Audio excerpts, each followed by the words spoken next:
Hi, um, I have a Pulsar 180 UG for 2012 edition. I've done 60,000 kilometers, toured across few parts of India, and yeah, I love my motorcycle a lot. So yeah, I was thinking of upgrading it because of the importance of safety. ABS is not there. I have added a mechanical ABS, but still, there are some times where it's pretty scary.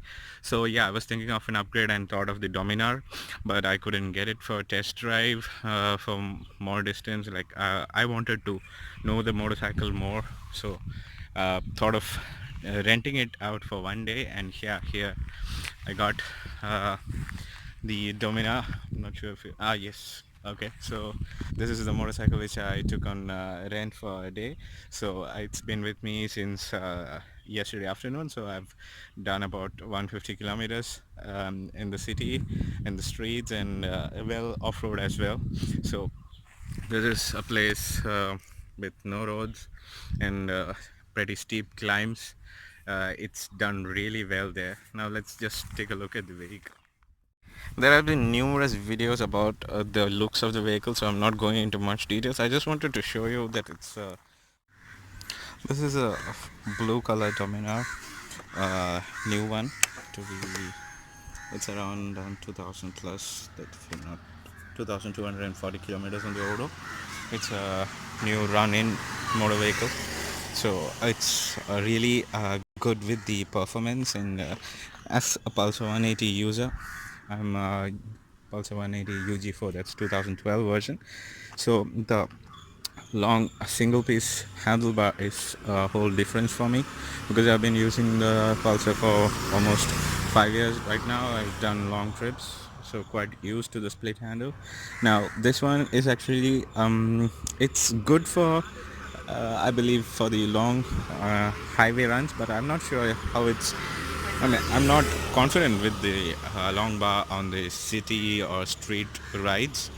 But moreover, it's just really nice. So you don't have to just lag behind the other vehicles. It's once you give the throttle, it just pulls you and runs away. That's what I have to say. I have driven the RC390 as well. It's not as powerful, or you don't feel the power as much as in the RC390, but still this guy does the job well for city as well as the highway runs. And the one thing I found difference is from the gearbox. I was told it's the slipper clutch is there. So the difference I feel is that once you slot in the gear and you give the throttle, you can have a small lag in the power delivery. The engine revs up, but the wheel, it revs after a short break. I believe it's the slipper clutch acting in. In my other motorcycle, I used to feel if the chain is having a lag, but that's not the case here. The chain is pretty tight. It's not having any sag or something. Other than that, the vehicle is giving approx 30 plus mileage, 30 plus kilometer per liter. So I'm pretty happy with the economy as well. In fact, I'm planning to upgrade to this vehicle. So before that, I was just having a hands-on experience. Now I've done. This is showing my trip. It's 138 kilometers approx in less than 20 hours. I've done this. I mean, in the city, I've been just roaming here and there, testing out the slower speeds as well as the higher speeds. I've taken it above 100, I believe, but not much to the rev limit.